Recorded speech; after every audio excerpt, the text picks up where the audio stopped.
மும்பைக்குள்ள வந்தா என் காலை வெட்டுவேன், இங்க் அடிப்பேன். நான் மும்பைக்கு வரத்தான் போறேன், நீ இங்க் அடிச்சு பாரு, காலை வெட்டி பாரு, அதான் ரெண்டோட பாத்திரலாம். குறைந்த விலை, நிறைந்த தரம், தங்கள் தேவைகள் அனைத்தும் ஒரே இடத்தில். ஜெயச்சந்திரன். உங்க toilet cleaner bison toilet cleaner குவாலிட்டியை விட பெட்டர்னு நிரூபிச்சா உங்க மொத்த பணமும் ரீஃபண்ட். பைசன் டாய்லெட் கிளீனர் இப்போது 79 ரூபாயில். வந்தாச்சு மிஸ்டர் கோல்டோட தீபாவளி ஆஃபர் வந்தாச்சு. தமிழ் தீ பரவட்டும் வரக்கூடிய திமுக கூட்டணிக்கு வந்து முரசொலியா பிரச்சாரமா இருக்கும் அப்படின்னு சொல்லிட்டு கமல் பேசியிருக்காரு. நடிகர் அண்ணன் திரு கமலஹாசன் அவர்கள் இந்த பராசக்தி திரைப்படம் திமுகவுக்கு முரசொலி போல களத்தில் இருக்கும் என்று சொல்லியிருக்கின்றார். கமலஹாசன் ரொம்ப அருமையா சொல்லியிருக்காரு, நியாயமா பேசியிருக்காரு, கரெக்டா பேசியிருக்காரு. கண்டிப்பா அது திராவிட முன்னேற்ற கழகத்தினுடைய முரசொலி போல பராசக்தி களத்தில் இருக்கும். நான் அந்த கருத்தை ஏத்துக்கிறேன். ஏன்னா இந்த திரைப்படம் மிக அழகாக காங்கிரஸ் கட்சி தமிழக மக்களுக்கு செய்த துரோகத்தை 1950 நம்முடைய அரசியலமைப்பு சட்டம் வந்த பொழுது ஒரு மொழிகளும் எப்படி இருக்க வேண்டும் என்கின்ற வரைமுறை கொண்டு வந்திருந்தார். பேசக்கூடிய மொழி எது, அபிஷியல் லாங்குவேஜ் எது, கம்யூனிகேட்டிவ் லாங்குவேஜ் எது, மத்திய அரசுக்கும் மாநில அரசுக்கும். கொஞ்ச நாள் கழிச்சு லிங்க் லாங்குவேஜாக எது வரும் என்று காங்கிரஸ் 1950 தீர்மானிச்ச ஹிந்தி. அது 1965 ஹிந்தியை திணிக்க ஆரம்பித்து எல்லோரும் ஹிந்தி கற்றுக்கொள்ள வேண்டும் என்று காங்கிரஸ் கட்சி செய்த அடாவடித்தனத்தை மிக அற்புதமாக பராசக்தி படத்துல போட்டு காட்டியிருக்கிறார். அதனால் பராசக்தி படத்தினுடைய மொத்த குழுவினருக்கும் என்னுடைய மனமார்ந்த வாழ்த்துக்கள். அக்கா சுதா கொங்கரா அவர்களுக்கு, அருமை சகோதரர் சிவ கார்த்திகேயன் அவர்களுக்கு என்னுடைய வாழ்த்துக்கள். தமிழக மக்களுக்கு மறுபடியும் ஒரு முறை இத்தனை ஆண்டுகள் கழித்து காங்கிரஸ் செய்த துரோகத்தை படம் பிடித்து காட்டியதற்கு. இதுல ஆச்சரியம் என்னன்னா திமுக காரன் கொண்டாடிட்டு இருக்கிறான். அதான் சந்தோஷமா இருக்கு. எங்க ஆப்பு வைக்கிறாங்க, நட்டுல வச்சாங்களா போல்ட்ல வச்சாங்களானே தெரியாது திமுக காரன். இந்த பராசக்தி படம் சூப்பரா இருக்கு.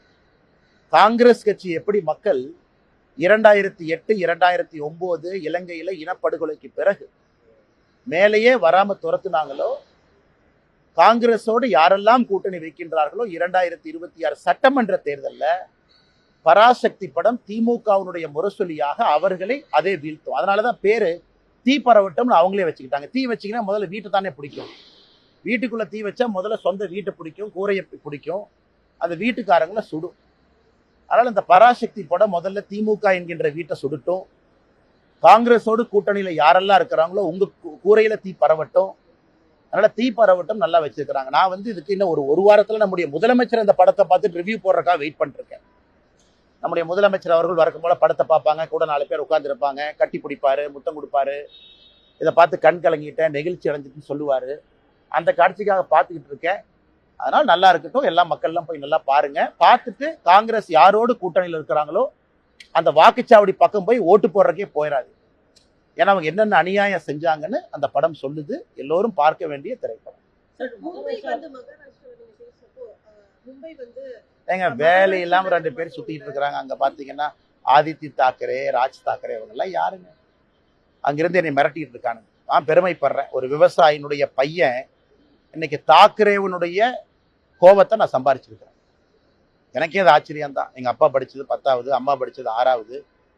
எல்லாம் இத்தனை நாளா ஆடு மாடு தான் மேய்ச்சிட்டு இருந்தாங்க. இப்போ உடம்பு சரியில்லை, ஆடு மாடு மேய்க்கிறதுல அந்த ஆடு மாட்டை நான் மேய்க்கிறேன். இன்னைக்கு தாக்கரே நேற்று கூட்டம் போட்டு ஆயிரக்கணக்கான நபர்களை போட்டு அந்த ராஜ் தாக்கரே, உத்தவ் தாக்கரே, ஆதித்ய தாக்கரே மேடை போட்டு என்னை அங்கிருந்து திட்டுறானுங்க. அந்த அளவுக்கு நான் வளர்ந்துட்டேன்னா, அந்த அளவுக்கு ஒரு விவசாயினுடைய பையன் இன்னைக்கு மும்பையில் அவனுக்கு கூட்டம் போட்டு திட்டுற அளவுக்கு நான் உயர்ந்துட்டேனான்னு தெரியல. அதனால இந்த பாலா சாஹேப் தாக்கரே அவர்கள் மீது மிகப்பெரிய மரியாதை நான் வைத்திருக்கின்றேன். பாரதிய ஜனதா கட்சியில் நம்முடைய அலுவலகத்தில் நான் மாநில தலைவராக பணியாற்றிய பொழுது 2 பேர்த்தோட புகைப்படம் என்னுடைய இதில் இருக்கு. ஒன்று சத்ரபதி சிவாஜி அவர்கள், மற்றொன்று மகாகவி பாரதி அவர்கள், திருவள்ளுவர் எல்லாமே வச்சிருக்காங்க. அதனால் இவனுக்கு இந்த மிரட்டல் போட்டு இந்த சிவசேனா, இன்னைக்கு தாக்கரேவோட சிவசேனா அவங்களுடைய பத்திரிகை நம்ம முரசொலி மாதிரி சாம்லான்னு ஒன்று வச்சிருக்கானுங்க. அதில் எழுதியிருக்கானுங்க, மும்பைக்குள்ள வந்தா என் காலை வெட்டுவேன், இங்க் அடிப்பேன். நான் மும்பைக்கு வரத்தான் போறேன், நீ இங்க் அடிச்சு பாரு, காலை வெட்டி பாரு, அதான் ரெண்டோட பாத்திரலாம். அதனால இந்த மிரட்டல் உருட்டுருக்குலாம் நான் பயந்துருந்தா ஊரில் உட்காந்து என் கிராமத்துக்குள்ள சொந்த ஊர்ல தான் இருக்கணும். 2வது, இன்னைக்கு பாரத பிரதமர் நரேந்திர மோடி அவர்கள் இந்தியாவுடைய தலைவர் நான் சொல்லும் பொழுது அவர் குஜராத்தி இல்லைன்னு ஆயிருமா? அதே போல காமராஜர் ஐயா அவர்கள் இந்தியாவினுடைய மாபெரும் தலைவர் நான் சொல்லும் பொழுது அவர் தமிழர் இல்லை என்று ஆகிவிடுமா? இன்னைக்கு மும்பை உலகத்தினுடைய தலைநகரம் என்று சொல்லும் பொழுது அது மராட்டியர்களால் கட்டிய நகரம் இல்லைன்னு ஆயிருமா? அது மும்பை அங்க இருக்கக்கூடிய மராட்டி சகோதர சகோதரர்களுடைய உழைப்பால் உயர்ந்த நகரம் இல்லைன்னு ஆயிருமா? இதெல்லாமே அந்த நகருக்கு ஒருவர் சொல்லக்கூடிய பெருமை, ஒரு அடையாளம். எப்படி பாரத பிரதமர் நரேந்திர மோடி அவர்கள் இந்தியாவினுடைய தலைவர், உலகத்தினுடைய தலைவர் என்று சொல்லும் பொழுது அவர் பிறந்த இடமும் பிறந்த மண்ணையும் மறந்துடுவோமா? முட்டாள்கள், அறிவில்லாதவர். இந்த சஞ்சய் ராவட்னு ஒருவர் இருக்கின்றார். அங்க என்ன பேசுறதே தெரியாம காலையில பத்திரிகையாளரை சந்தித்து வாமிட் எடுப்பது மட்டும்தான் சஞ்சய் ராவத்தினுடைய காலை வேலை. 6 மணிக்கு வாமிட் எடுக்கணும், அதுக்கு 4 பத்திரிகையாளர் சந்திப்பு நடக்கணும். இன்னைக்கு 3 தாக்கரே கூட்டம் போட்டு மிரட்டிட்டு இருக்காரு. என்னை பத்தி நீ அவமானப்படுத்துறது எனக்கு ஒன்றும் புதுசு இல்லை. தமிழ்நாட்டில் டிஎம்கே அதைத்தான் காலங்காலமா செய்யறாங்க. ஆனா தமிழர்களையே அவமானப்படுத்துறாங்க. இந்த லுங்கி கட்டினவனுங்க, வேட்டி கட்டினவனுங்க, இவனுங்களாம் இப்படி, இவனுங்களாம் அப்படி. அதே கூட்டணியில திராவிட முன்னேற்ற கழகம் இங்க இருக்கிறாங்க. இதான் ஆச்சரியம். அதனால அது திமுக தமிழகத்தில் இருக்கட்டும், அங்க இருக்கக்கூடிய இன்னைக்கு இருக்கக்கூடிய இந்த உத்தவ் தாக்கரே, ராஜ் தாக்கரே, ஆதித்ய தாக்கரேவாக இருக்கட்டும், இவர்கள்லாம் மிரட்டி தான் உங்க பிளப்பை ஓட்டிக்கிட்டு இருக்கிறாங்க. நம்ம பயப்படுவோம்னு நினைக்கிறாங்க. இது பாலா சாஹிப் தாக்கரே அவர்கள் இருந்திருந்தால் இவங்கெல்லாம் இருந்திருக்கவே மாட்டாங்க. அப்பாவினுடைய பெயரை கெடுப்பதற்கே ஒரு 3 பேர் அங்க சுத்திக்கிட்டு இருக்கிறாங்க. அதனால அந்த காலை வெட்டுவேன், கையை வெட்டுவேன், இதுக்கெல்லாம் பயப்படுற ஆள் நான் கிடையாது. அதே நேரத்தில் ஒரு விவசாயினுடைய மகன் கிராமத்திலிருந்து வந்திருக்கக்கூடிய நான் தாக்கரே மீட்டிங் போட்டு லட்சக்கணக்கான ஆளை போட்டு ஸ்டேஜில் நீ திட்டுற அளவுக்கு வளர்ந்துட்டேன்னு நினைக்கும் பொழுதும் கூட அந்த பாரதிய ஜனதா கட்சி தான் அந்த வாய்ப்பையும் எனக்கு கொடுத்துருக்குன்னு நினைச்சு நான் பெருமையும் அடையும்.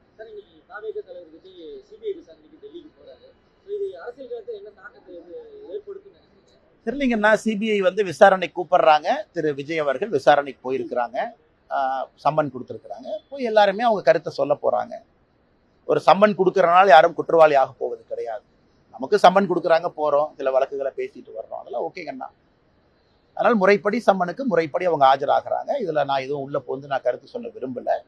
அதனால நல்லபடியா போயிட்டு வரட்டும். இடி, சிபிஐ, இன்கம் டாக்ஸ் டிபார்ட்மெண்ட், இதை தொடர்ந்து இந்த சென்சார் போர்டும் இப்போ பிஜேபியோட கைப்பாக செயல்படுது. ஜனநாயக விஷயத்துல எம்.கே. ஸ்டாலின் அவர்களுடைய ட்வீட் இது. ஆனா என்னை கேட்டீங்கன்னா நானும் ஜனநாயகனுடைய படத்திற்காக எதிர்பார்த்து காத்திருந்த நிறைய ரசிகர்கள்ல நானும் ஒருவன் தான். நல்ல திரைப்படம், நல்ல நடிகர்கள் நடிக்கும் பொழுது சமீப காலமா நானும் நிறைய திரைப்படத்தை பார்க்கின்றேன், கருத்து சொல்றேன், பேசுறேன். ஏன்னா ஒரு திரைப்படம் என்பது ஒரு வெறும் நடிகர் மட்டும் உருவாக்கக்கூடிய ஒரு விஷயம் கிடையாது. லட்சக்கணக்கான நபர்கள் பின்னாடி இருக்கிறாங்க, எல்லாரும் சேர்ந்து பண்றாங்க. ஆனால் ஜனநாயகத்தை பொறுத்தவரை அது சிபிஎஃப்சி, அவங்க ஏதோ சொல்றாங்க, இது ஏதோ எடிட்டிங் பண்ணும், கட்டிங் பண்ணும், அது இதுன்னு ஸ்கிரீனிங் கமிட்டி, அது ஏதோ தேவையில்லாத எங்கெங்கயோ போயிட்டு இருக்குங்கண்ணா. ஆனால் நானும் உங்களை போன்ற ஒரு சாதாரண மனிதராகத்தான் இந்த சிபிஎஃப்சி, இந்த ஜனநாயகன் படக்குழு, ப்ரொடியூசர், அவங்கள நான் பார்த்துட்டு இருக்கேன். ஆனா இந்தியாவில் எப்பொழுதுமே கோர்ட் இருக்கு, அப்பீல் மெக்கானிசம் இருக்கு, பல வழிமுறைகள் இருக்கு, எல்லாமே இருக்கு. ஆனால் நான் இதை இப்படி பண்ணிட்டாங்க, அப்படி பண்ணிட்டாங்க, இது எல்லா திரைப்படமும் அது கடந்து வர்ற பாதை தான். சில திரைப்படத்தை வரும்போது இவ்வளவு கட் பண்ணுங்க, யூ/ஏவை யூவா வச்சுக்கலாம் சொல்றாங்க. என்னை கேட்டீங்கன்னா நானும் நிறைய பேர்த்த போல ஜனநாயகம் படத்துக்காக காத்திருக்கக்கூடிய ஒரு மனிதனாகத்தான் நானும் இருக்கேன். படத்தை பார்க்காம எது தப்பு சரின்னு அப்படி சொல்ல முடியும்? பராசக்தியை பத்தி நீங்க கேட்டீங்க, நான் கருத்தை சொல்லிட்டேன். நல்ல படம், நல்ல ஒரு முக்கியமான கருத்து சொல்லியிருக்கிறாங்க. அதை திமுகவும் காங்கிரஸ்காரங்களும் கட்டாயமா பார்க்கணுங்கிற என் கருத்தை சொல்லிட்டேன். அதனால ஜனநாயகம் படம் வெளியிடும் பொழுது நிச்சயமா அதை பார்த்துட்டு நான் சொல்றேங்கன்னா, அதுவரை நிறைய விஜய் ரசிகர்கள், நிறைய சினிமா படத்தினுடைய ரசிகர்கள், நல்ல சினிமா வேண்டும் என்று நினைக்கக்கூடிய மனிதர்களை போல நானும் அந்த படம் வரட்டும் என்று காத்துக்கொண்டேன்.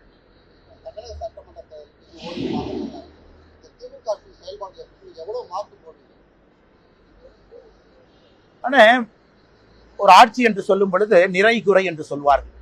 நிறையும் குறையும் 50-50% இருந்தா ஓகே அப்படி. ஆனா ஜனநாயகம் எல்லா மக்களுடைய எதிர்பார்ப்புகளையும் பூர்த்தி செய்ய முடியாது.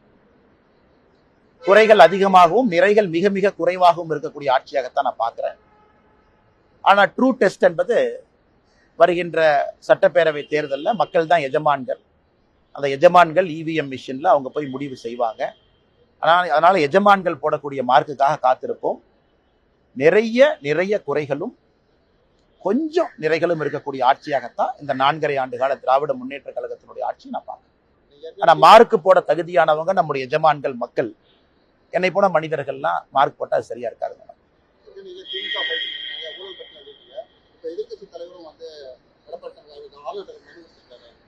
நல்லதுதாங்கண்ணா, நல்லதுதான். அது பேசும் பொருள் ஆகணும், மக்கள்கிட்ட வைக்கணும். அது எல்லா மீடியா நண்பர்களும் அதை டிஸ்கஸ் பண்ணணும். திமுகவினுடைய ஊழலை த்ரெட்பேரா பார்க்கணும். ஏன்னா இடி இன்னைக்கு நிறைய திரு KN நேரு அவர்கள் மீது ஒரு முறை அல்ல 2 முறை வேற வேற விஷயம் சொல்லியிருக்கிறாங்க. அது இன்னைக்கு தான் உப்புக்கு சப்பானியா DVAC, department of vigilance and anti corruption, அதுக்கு ஒரு நேம் சேக் ஒரு FIR போட்ட மாதிரி தெரியுது. அதுவும் இன்னும் மீடியா நண்பர்களுக்கு அவங்க ரிலீஸ் பண்ணல, அதுவும் பொதுவெளியில வரல என்ன பண்ணியிருக்காங்க. அதனால மக்கள் இதெல்லாம் பார்த்துக்கிட்டு இருக்காங்க. ஏன்னா பல்வேறு அமைப்புகள் வெளியிருந்து சாதாரண நபர்கள் எல்லாருமே இன்னைக்கு ஊழலை பத்தி பேசுறாங்க. அதனால் நிச்சயமாக இது பேசும் பொருள் என்று சொல்வதை விட சாதாரண மனிதர்களை பாதிக்கக்கூடிய ஒரு பொருள். அதற்காக காத்திருப்போம். மக்கள் என்ன சொல்றாங்க, மக்கள் எப்படி இதை பார்க்கறாங்கன்னு. என்னை பொறுத்தவரை ஊழல் என்பது சாதாரண மனிதனுடைய நார்மல் வாழ்க்கையை தொட ஆரம்பிச்சிருச்சு. அதனால் நிச்சயமாக அது EVM மிஷின்ல அவங்களுடைய கருத்தை அவங்க தெரிவிப்பாங்க. தேசிய ஜனநாயக கூட்டணியில டிடிவி தினகரன் ஓபிஎஸ் இருவரையும் கொண்டு வரணும்னு நீங்க ரொம்ப முயற்சி பண்ணியிருக்கீங்க. 2-3 நிலைகளுக்கு முன்பாக டிடிவி தினகரன் அமித்ஷா சந்தித்ததா தகவல் இருக்கு. தேசிய ஜனநாயக கூட்டணியில இணையத்துக்கு சம்மதிச்சிட்டாருன்னு ஒரு தகவல். ஆனா எனக்கு தெரியாது. நான் டிடிவி என்ன சந்திச்சேனான்னு நீங்க கேட்டீங்கன்னா நான் பதில் சொல்லுவேன். அவர் யாரை சந்திச்சாரு எனக்கு தெரியாதுங்கன்னா, என்னுடைய கருத்துல ஆரம்பத்திலிருந்து எந்த மாற்றமும் இல்லை. நான் ஒரே கருத்துல தான் இருக்கேன். நன்றி அண்ணா. விரும்புறீங்களா? ஆனா தேசிய ஜனநாயக கூட்டணி பொறுத்தவரை வலிமையா இருக்கும்னு நினைக்கிறேன். இந்த எலெக்ஷன் வந்து ஒரு சாதாரண ஒரு எலெக்ஷன் கிடையாதுங்கன்னா, ஒரு மிக வித்தியாசமான ஒரு தேர்தல். 4 முனை போட்டி இருக்கக்கூடிய தேர்தல். தமிழகத்துல 4 முனை போட்டி பார்த்து ரொம்ப நாள் ஆச்சு. அண்ணன் சீமான் அவர்களும் தயவு செஞ்சு அப்படியே லைட்டா யாரும் எடை போட வேண்டாம். கொள்கைக்காக ஒரு மனிதன், அந்த கொள்கை எனக்கு பிடிக்குமோ பிடிக்காதோ அது 2வதுங்கன்னா, கொள்கைக்காக ஒரு மனிதன் தனிந்து துணிச்சலா நின்றுகிட்டே இருக்காரு. கேண்டிடேட்டை போட்டுக்கிட்டே இருக்காரு. தேர்தலுக்கு தேர்தல் நிற்கிறாரு. லோக்சபா தேர்தலுக்கு அவருக்கும் அந்த கட்சிக்கும் தேர்தலுக்கு சம்பந்தமே இல்லைனா கூட 8% ஓட்டு வாங்கியிருக்காரு. அதுவும் ஒரு ஸ்ட்ராங் 4th ஃப்ரண்ட்.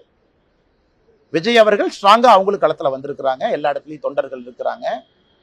அதே நேரத்தில் தேசிய ஜனநாயக கூட்டணியை பொறுத்தவரை அனுபவமும் இருக்கு, வலிமையும் இருக்கு, மோடி அவர்களுடைய ஆசீர்வாதமும் இருக்கு. மிக வலிமையான ஒரு கூட்டணி களத்தில் இருக்கு. திராவிட முன்னேற்ற கழகத்தையும் சாதாரண இடப்படக்கூடாது. இந்தியாவில் இருக்கக்கூடிய பிராந்திய கட்சிகள்ல ஓல்டஸ்ட் பொலிட்டிக்கல் பார்ட்டி, 1949 ஆரம்பிச்ச கட்சி, பல முறை வெற்றி தோல்விகளை பார்த்த கட்சி அவங்களும் இருக்கிறாங்க. ஸோ தமிழக மக்களை பொறுத்தவரை எப்பொழுதும் இல்லாத அளவுக்கு இந்த 4 முனை போட்டி என்பது வலிமையாக பலமான ஒரு போட்டி. அதனால் ஒரு ஓட்டு முக்கியம், ஒரு கட்சியும் முக்கியம். கூட்டணி வாய்ப்பு கிடைக்கும் பொழுதெல்லாம் பலப்படுத்தும். அதுக்காக கூட்டணி பலமா இல்லையா அப்படிங்கிற அர்த்தம் கிடையாது. இப்ப இந்தியன் கிரிக்கெட் டீம் மாதிரி நல்லா இருக்கு, ஒரு பெட்டர் பிளேயரா இருந்தால் அவங்களே 11க்குள்ள கொண்டு வாங்க. இல்லை கோலி மட்டும் இருக்காரு ஜெயிச்சிடலாமா? சூப்பர், கோலி மட்டும் அடிச்சு ஜெயிப்பார். இருந்தாலும் நேற்று கோலி அவுட் ஆனதுக்கு அப்புறம் 4, 5, 6, 3 விக்கெட் படப்படன்னு போச்சலாம் நான் நேற்று. அதனால நல்ல நல்ல பிளேயர் கிடைக்கும் பொழுது டீமை நம்ம ஸ்ட்ராங் பண்றதுக்காக அந்த டீம்ல வீக்கான பிளேயர்ஸ் இருக்கிறாங்கன்னு அர்த்தம் இல்லை. யாரெல்லாம் வலிமையா இருக்கிறாங்களோ எல்லாத்தையும் சேர்த்துக்கிட்டு முன்னாடி கொண்டு போகும் அப்படிங்கிறது தான் என்னுடைய கருத்து. அதை யாராச்சும் இல்லை இவங்க இருந்தனாலதான் இப்ப வலிமை இல்லாதனால உங்களை கொண்டு வரேன்னு சொல்றீங்களா? அப்படி இல்லை. எவ்வளவுக்கு எவ்வளவு வலிமையா இருக்கிறோமோ 4 முனை போட்டியில் அவ்வளவுக்கு எவ்வளவு எல்லாத்துக்கும் நல்லது.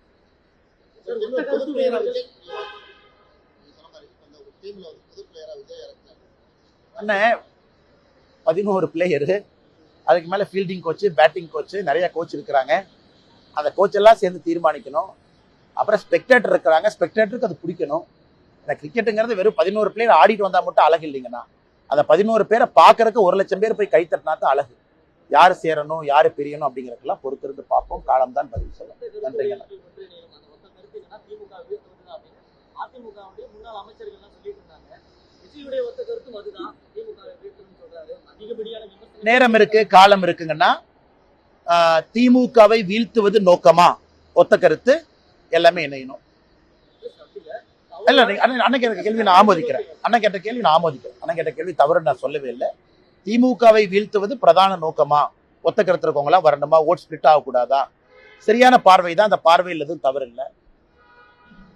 அதே நேரத்தில் மக்கள் ஐடியாலஜியும் பார்க்குறாங்க. ரொம்ப எக்ஸ்ட்ரீம் முரண்பாடுகளால் இருக்கக்கூடிய ஐடியாலஜியை ஒன்னா போட்டிங்கன்னா அது ஒரு வெஜ் பிரியாணியை நான்வெஜ் பிரியாணி 2 சமைச்சு வச்சுட்டு வெஜ்ஜும் இல்லை நான்வெஜ்ஜும் இல்லை சென்டரில் இருக்கு சாப்பிடுன்னு சொல்ற மாதிரி. அதனால ஏற்கனவே சொன்னது போல இந்த எலெக்ஷனை பொறுத்த வரைக்கும் நான் கோச் இல்லை, இந்த எலெக்ஷனை பொறுத்த வரைக்கும் நான் கேப்டன் இல்லை, இந்த எலெக்ஷனை பொறுத்த வரைக்கும் உங்களை போல நானும் அந்த பார்வையாளர்ல ஒருத்தன். அதனால கோச்சு கேப்டன் பல பேர் இருக்கிறாங்க, அவங்க எல்லாம் சேர்ந்து முடிவு பண்ணிட்டு எது சரியா இருக்கும்னு. நான் தொடர்ச்சியாக இன்னைக்கு ஸ்பெக்டேட்டராக இருந்தாலும் கூட தமிழக மக்களுக்கு எது நல்லதுன்னு பேசக்கூடிய ஸ்பெக்டேட்டரா இருக்கேன்.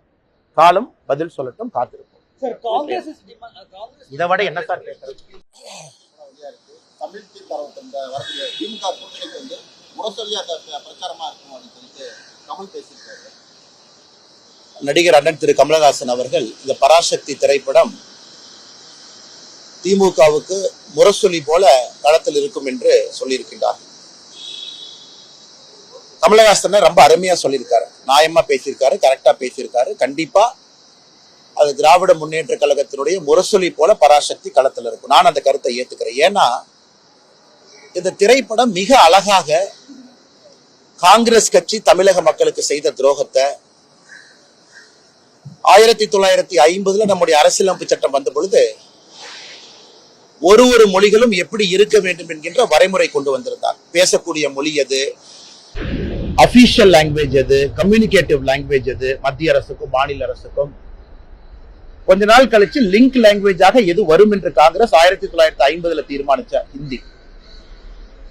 அது 1965 ஹிந்தியை திணிக்க ஆரம்பித்து எல்லோரும் ஹிந்தி கற்றுக்கொள்ள வேண்டும் என்று காங்கிரஸ் கட்சி செய்த அடாவடித்தனத்தை மிக அற்புதமாக பராசக்தி படத்துல போட்டு காட்டியிருக்கிறார்.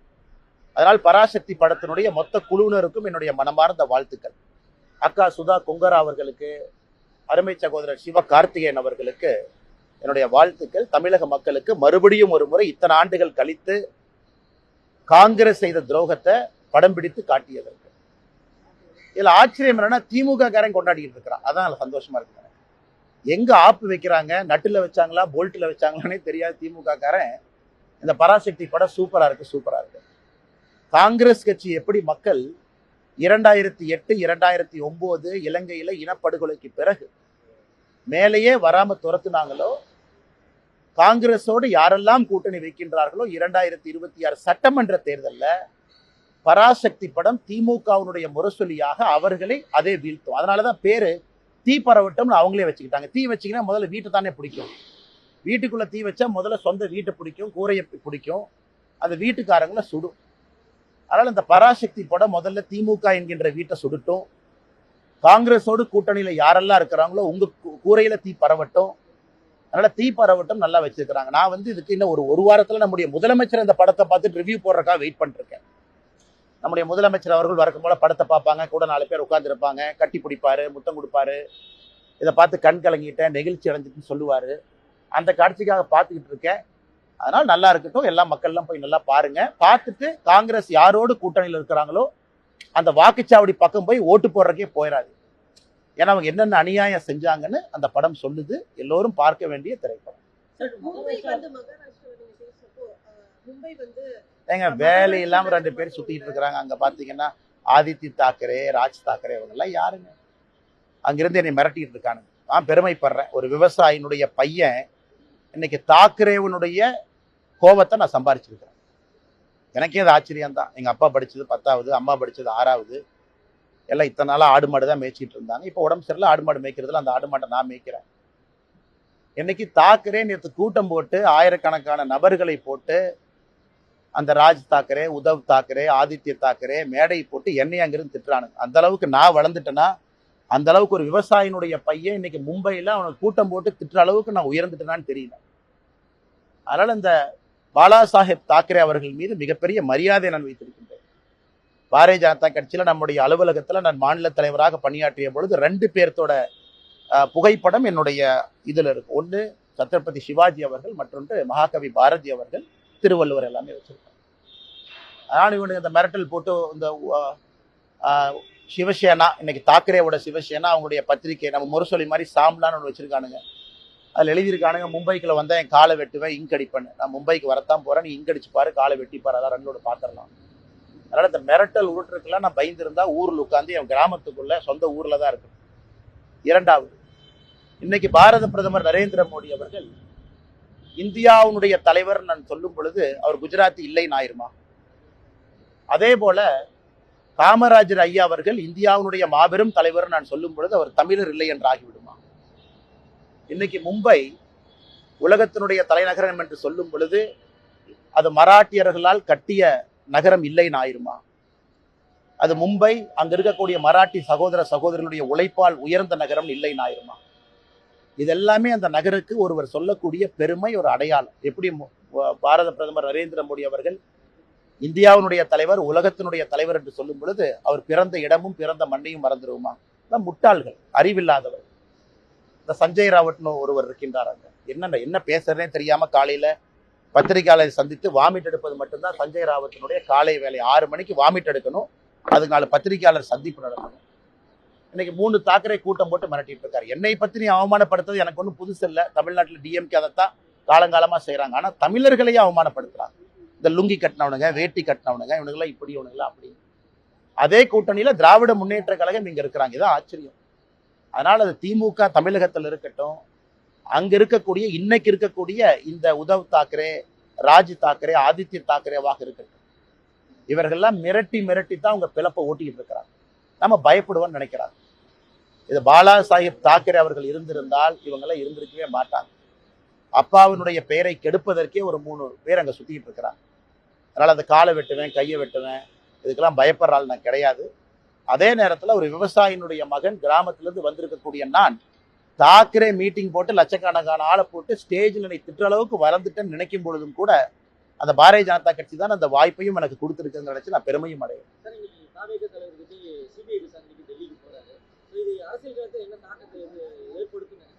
தெரியலீங்கன்னா சிபிஐ விசாரணை கூப்பிடுறாங்க. திரு விஜய் அவர்கள் விசாரணைக்கு போயிருக்கிறாங்க, சம்மன் கொடுத்துருக்குறாங்க. போய் எல்லாருமே அவங்க கருத்தை சொல்ல போறாங்க. ஒரு சம்மன் கொடுக்கறனால யாரும் குற்றவாளி ஆக போவது கிடையாது. நமக்கு சம்மன் கொடுக்குறாங்க, போறோம், சில வழக்குகளை பேசிட்டு வர்றோம், அதெல்லாம் ஓகேங்கண்ணா. அதனால் முறைப்படி சம்மனுக்கு முறைப்படி அவங்க ஆஜராகிறாங்க. இதுல நான் எதுவும் உள்ள போந்து நான் கருத்து சொல்ல விரும்பல. அதனால் நல்லபடியா போயிட்டு வரட்டும். இடி, சிபிஐ, இன்கம் டாக்ஸ் டிபார்ட்மெண்ட் இதை தொடர்ந்து இந்த சென்சார் போர்டும் இப்போ பிஜேபியோட கைப்பாக செயல்படுது. ஜனநாயக விஷயத்துல எம்.கே. ஸ்டாலின் அவர்களுடைய ட்வீட் ஆனா என்னை கேட்டீங்கன்னா, நானும் ஜனநாயகனுடைய படத்திற்காக எதிர்பார்த்து காத்திருந்த நிறைய ரசிகர்கள்ல நானும் ஒருவன் தான். நல்ல திரைப்படம், நல்ல நடிகர்கள் நடிக்கும் பொழுது சமீப காலமா நானும் நிறைய திரைப்படத்தை பார்க்கின்றேன், கருத்து சொல்றேன், பேசுறேன். ஏன்னா ஒரு திரைப்படம் என்பது ஒரு வெறும் நடிகர் மட்டும் உருவாக்கக்கூடிய ஒரு விஷயம் கிடையாது. லட்சக்கணக்கான நபர்கள் பின்னாடி இருக்கிறாங்க, எல்லாரும் சேர்ந்து பண்றாங்க. ஆனால் ஜனநாயகத்தை பொறுத்தவரை அது சிபிஎஃப்சி அவங்க ஏதோ சொல்றாங்க, இது ஏதோ எடிட்டிங் பண்ணும், கட்டிங் பண்ணும், அது இதுன்னு ஸ்கிரீனிங் கமிட்டி, அது ஏதோ தேவையில்லாத எங்கெங்கயோ போயிட்டு இருக்குங்கண்ணா. ஆனால் நானும் உங்களை போன்ற ஒரு சாதாரண மனிதராகத்தான் இந்த சிபிஎஃப்சி, இந்த ஜனநாயகன் படக்குழு, ப்ரொடியூசர் அவங்கள நான் பார்த்துட்டு இருக்கேன். ஆனா இந்தியாவில் எப்பொழுதுமே கோர்ட் இருக்கு, அப்பீல் மெக்கானிசம் இருக்கு, பல வழிமுறைகள் இருக்கு, எல்லாமே இருக்கு. ஆனால் நான் இதை இப்படி பண்ணிட்டாங்க, அப்படி பண்ணிட்டாங்க, இது எல்லா திரைப்படமும் அது கடந்து வர்ற பாதை தான். சில திரைப்படத்தை வரும்போது இவ்வளவு கட் பண்ணுங்க, யூபைஏவை யூவா வச்சுக்கலாம் சொல்றாங்க. என்னை கேட்டீங்கன்னா, நானும் நிறைய பேர்த்த போல ஜனநாயகம் படத்துக்காக காத்திருக்கக்கூடிய ஒரு மனிதனாகத்தான் நானும் இருக்கேன். படத்தை பார்க்காம எது தப்பு சரின்னு அப்படி சொல்ல முடியும்? பராசக்தியை பத்தி நீங்க கேட்டீங்க, நான் கருத்தை சொல்லிட்டேன். நல்ல படம், நல்ல ஒரு முக்கியமான கருத்து சொல்லியிருக்கிறாங்க. அதை திமுகவும் காங்கிரஸ்காரங்களும் கட்டாயமா பார்க்கணுங்கிற என் கருத்தை சொல்லிட்டேன். அதனால ஜனநாயகம் படம் வெளியிடும் பொழுது நிச்சயமா அதை பார்த்துட்டு நான் சொல்றேங்கன்னா, அதுவரை நிறைய விஜய் ரசிகர்கள், நிறைய சினிமா படத்தினுடைய ரசிகர்கள், நல்ல சினிமா வேண்டும் என்று நினைக்கக்கூடிய மனிதர்களை போல நானும் அந்த படம் வரட்டும் என்று காத்துக்கொண்டேன்.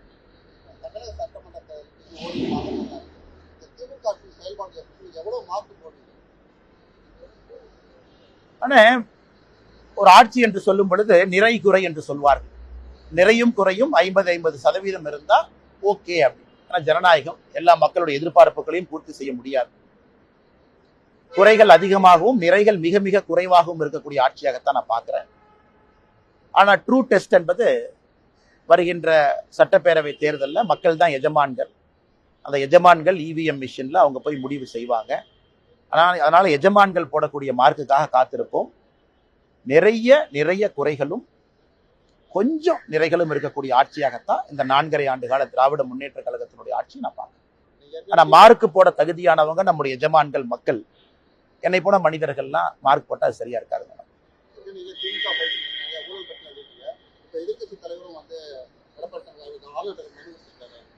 நல்லதுதாங்கண்ணா, நல்லதுதான். அது பேசும் பொருள் ஆகணும், மக்கள்கிட்ட வைக்கணும். அது எல்லா மீடியா நண்பர்களும் அதை டிஸ்கஸ் பண்ணணும். திமுகவினுடைய ஊழலை த்ரெட்பேரா பார்க்கணும்.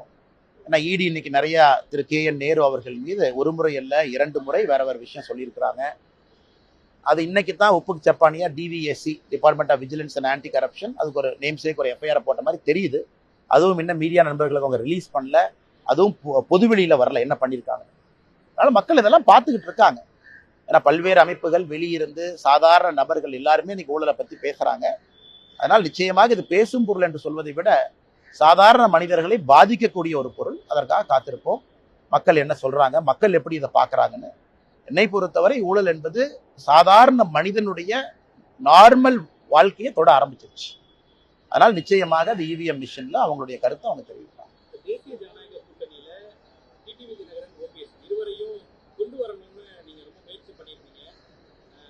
2-3 நிலையங்களுக்கு முன்பாக டிடிவி தினகரன் அமித்ஷா சந்தித்ததா தகவல் இருக்கு. தேசிய ஜனநாயக கூட்டணியில இணையத்துக்கு சம்மதிச்சிட்டாருன்னு ஒரு தகவல். ஆனா எனக்கு தெரியாது. நான் டிடிவி என்ன சந்திச்சேனான்னு நீங்க கேட்டீங்கன்னா நான் பதில் சொல்லுவேன். அவர் யாரை சந்திச்சாரு எனக்கு தெரியாதுங்கன்னா, என்னுடைய கருத்துல ஆரம்பத்திலிருந்து எந்த மாற்றமும் இல்லை. நான் ஒரே கருத்துல தான் இருக்கேன். நன்றி அண்ணா. விரும்புறீங்களா? ஆனா தேசிய ஜனநாயக கூட்டணி பொறுத்தவரை வலிமையா இருக்கும்னு நினைக்கிறேன். இந்த எலெக்ஷன் ஒரு சாதாரண ஒரு எலெக்ஷன் கிடையாதுங்கன்னா, ஒரு மிக வித்தியாசமான ஒரு தேர்தல். 4 முனை போட்டி இருக்கக்கூடிய தேர்தல். தமிழகத்துல 4 முனை போட்டி பார்த்து ரொம்ப நாள் ஆச்சு. அண்ணன் சீமான் அவர்களும் தயவு செஞ்சு அப்படியே லைட்டா யாரும் எடை போட வேண்டாம். கொள்கைக்காக ஒரு மனிதன், அந்த கொள்கை எனக்கு பிடிக்குமோ பிடிக்காதோ அது ரெண்டாவதுங்கன்னா, கொள்கைக்காக ஒரு மனிதன் தனிந்து துணிச்சலா நின்றுகிட்டே இருக்காரு.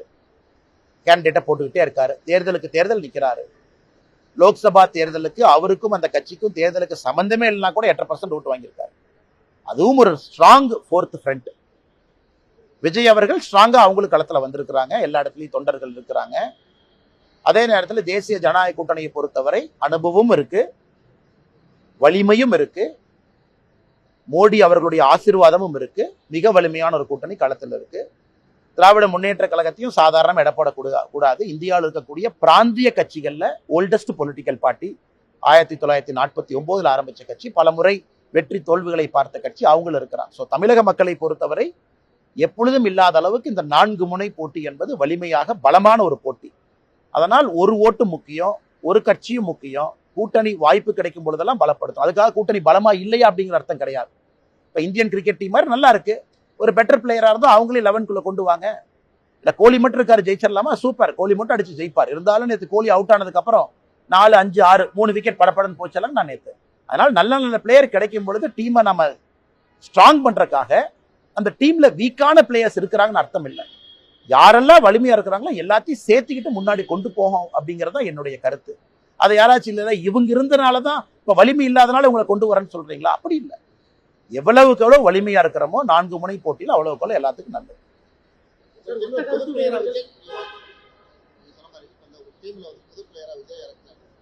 அண்ணன் 11 பிளேயரு, அதுக்கு மேல ஃபீல்டிங் கோச்சு, பேட்டிங் கோச்சு, நிறைய கோச் இருக்கிறாங்க. அந்த கோச் எல்லாம் சேர்ந்து தீர்மானிக்கணும். அப்புறம் ஸ்பெக்டேட்டர் இருக்கிறாங்க, ஸ்பெக்டேட்டருக்கு அது பிடிக்கணும். இந்த கிரிக்கெட்டுங்கிறது வெறும் 11 பிளேயர் ஆடிட்டு வந்தா மட்டும் அழகு இல்லைங்கண்ணா. அந்த 11 பேரை பார்க்கறதுக்கு 1 லட்சம் பேர் போய் கை தட்டினா தான் அழகு.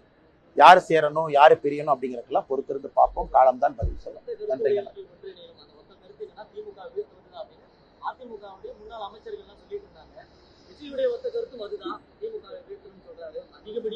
நேரம் இருக்கு, காலம் இருக்குங்கன்னா, திமுகவை வீழ்த்துவது நோக்கமா? ஒத்த கருத்து, எல்லாமே இணையணும்.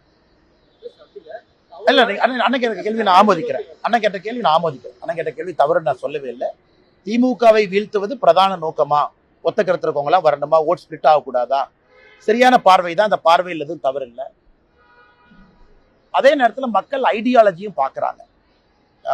ரொம்ப எக்ஸ்ட்ரீம் முரண்பாடுகளால் இருக்கக்கூடிய ஐடியாலஜியை ஒன்னா போட்டீங்கன்னா, அது ஒரு வெஜ் பிரியாணியை நான்வெஜ் பிரியாணி 2 சமைச்சு வச்சுட்டு வெஜ்ஜும் இல்லை நான்வெஜ்ஜும் இல்லை சென்டர்ல இருக்கு சாப்பிடுன்னு சொல்ற மாதிரி. அதனால ஏற்கனவே சொன்னது போல இந்த எலெக்ஷனை பொறுத்த வரைக்கும் நான் கோச் இல்லை, இந்த எலெக்ஷனை பொறுத்த வரைக்கும் நான் கேப்டன் இல்லை, இந்த எலெக்ஷனை பொறுத்த வரைக்கும் உங்களை போல நானும் அந்த பார்வையாளர்ல ஒருத்தன். அதனால கோச்சு கேப்டன் பல பேர் இருக்கிறாங்க. அவங்க எல்லாம் சேர்ந்து முடிவு பண்ணிட்டு எது சரியா இருக்கும்னு. நான் தொடர்ச்சியாக இன்னைக்கு ஸ்பெக்டேட்டராக இருந்தாலும் கூட தமிழக மக்களுக்கு எது நல்லதுன்னு பேசக்கூடிய ஸ்பெக்டேட்டரா இருக்கேன். காலம் பதில் சொல்லட்டும், காத்திருப்போம். இதை விட என்ன சார் பேசுறது? தமிழ் வரக்கூடிய திமுக கூட்டணிக்கு முரசொல்லி அந்த பிரச்சாரமா இருக்கும் அப்படின்னு சொல்லிட்டு கமல் பேசியிருக்காரு. நடிகர் அண்ணன் திரு கமலஹாசன் அவர்கள் இந்த பராசக்தி திரைப்படம் திமுகவுக்கு முரசொலி போல களத்தில் இருக்கும் என்று சொல்லியிருக்கின்றார். கமலஹாசன் ரொம்ப அருமையா சொல்லியிருக்காரு, நியாயமா பேசியிருக்காரு, கரெக்டா பேசியிருக்காரு. கண்டிப்பா அது திராவிட முன்னேற்ற கழகத்தினுடைய முரசொலி போல பராசக்தி களத்தில் இருக்கும். நான் அந்த கருத்தை ஏத்துக்கிறேன். ஏன்னா இந்த திரைப்படம் மிக அழகாக காங்கிரஸ் கட்சி தமிழக மக்களுக்கு செய்த துரோகத்தை 1950 நம்முடைய அரசியலமைப்பு சட்டம் வந்த பொழுது ஒரு மொழிகளும் எப்படி இருக்க வேண்டும் என்கின்ற வரைமுறை கொண்டு வந்திருந்தார். பேசக்கூடிய மொழி எது, அபிஷியல் லாங்குவேஜ் எது, கம்யூனிகேட்டிவ் லாங்குவேஜ் எது, மத்திய அரசுக்கும் மாநில அரசுக்கும். கொஞ்ச நாள் கழிச்சு லிங்க் லாங்குவேஜாக எது வரும் என்று காங்கிரஸ் 1950 தீர்மானிச்ச ஹிந்தி. அது 1965 ஹிந்தியை திணிக்க ஆரம்பித்து எல்லோரும் ஹிந்தி கற்றுக்கொள்ள வேண்டும் என்று காங்கிரஸ் கட்சி செய்த அடாவடித்தனத்தை மிக அற்புதமாக பராசக்தி படத்துல போட்டு காட்டியிருக்கிறார். அதனால் பராசக்தி படத்தினுடைய மொத்த குழுவினருக்கும் என்னுடைய மனமார்ந்த வாழ்த்துக்கள். அக்கா சுதா கொங்கரா அவர்களுக்கு, அருமை சகோதரர் சிவ கார்த்திகேயன் அவர்களுக்கு என்னுடைய வாழ்த்துக்கள். தமிழக மக்களுக்கு மறுபடியும் ஒரு முறை இத்தனை ஆண்டுகள் கழித்து காங்கிரஸ் செய்த துரோகத்தை படம் பிடித்து காட்டியதற்கு. இதுல ஆச்சரியம் என்னன்னா திமுக காரன் கொண்டாடிட்டு இருக்கிறான். அதான் சந்தோஷமா இருக்கு. எங்க ஆப்பு வைக்கிறாங்க, நட்டுல வச்சாங்களா போல்ட்ல வச்சாங்களானே தெரியாது திமுக காரன். இந்த பராசக்தி படம் சூப்பரா இருக்கு. காங்கிரஸ் கட்சி எப்படி மக்கள் 2008 2009 இலங்கையில இனப்படுகொலைக்கு பிறகு மேலேயே வராம துரத்துனாங்களோ, காங்கிரஸோடு யாரெல்லாம் கூட்டணி வைக்கின்றார்களோ 2026 சட்டமன்ற தேர்தலில் பராசக்தி படம் திமுகவினுடைய முரசொலியாக அவர்களை அதே வீழ்த்தும். அதனாலதான் பேரு தீ பரவட்டம்னு அவங்களே வச்சுக்கிட்டாங்க. தீ வச்சிங்கன்னா முதல்ல வீட்டை தானே பிடிக்கும். வீட்டுக்குள்ள தீ வச்சா முதல்ல சொந்த வீட்டை பிடிக்கும், கூரையை பிடிக்கும், அந்த வீட்டுக்காரங்களை சுடும். அதனால இந்த பராசக்தி படம் முதல்ல திமுக என்கின்ற வீட்டை சுடட்டும். காங்கிரஸோடு கூட்டணியில யாரெல்லாம் இருக்கிறாங்களோ உங்க கூரையில தீ பரவட்டும். அதனால தீ பரவட்டும் நல்லா வச்சிருக்கிறாங்க. நான் இதுக்கு இன்னும் ஒரு வாரத்துல நம்முடைய முதலமைச்சர் இந்த படத்தை பார்த்துட்டு ரிவ்யூ போடுறதுக்காக வெயிட் பண்ணிட்டு இருக்கேன். நம்முடைய முதலமைச்சர் அவர்கள் வழக்கம் போல படத்தை பார்ப்பாங்க, கூட 4 பேர் உட்கார்ந்து இருப்பாங்க, கட்டி பிடிப்பாரு, முத்தம் கொடுப்பாரு, இதை பார்த்து கண் கலங்கிட்டேன், நெகிழ்ச்சி அடைஞ்சிட்டுன்னு சொல்லுவாரு. அந்த காட்சிக்காக பார்த்துக்கிட்டு இருக்கேன். அதனால நல்லா இருக்கட்டும், எல்லா மக்கள்லாம் போய் நல்லா பாருங்க. பார்த்துட்டு காங்கிரஸ் யாரோடு கூட்டணியில் இருக்கிறாங்களோ அந்த வாக்குச்சாவடி பக்கம் போய் ஓட்டு போடுறதுக்கே போயிடாது. ஏன்னா அவங்க என்னென்ன அநியாயம் செஞ்சாங்கன்னு அந்த படம் சொல்லுது. எல்லோரும் பார்க்க வேண்டிய திரைப்படம்.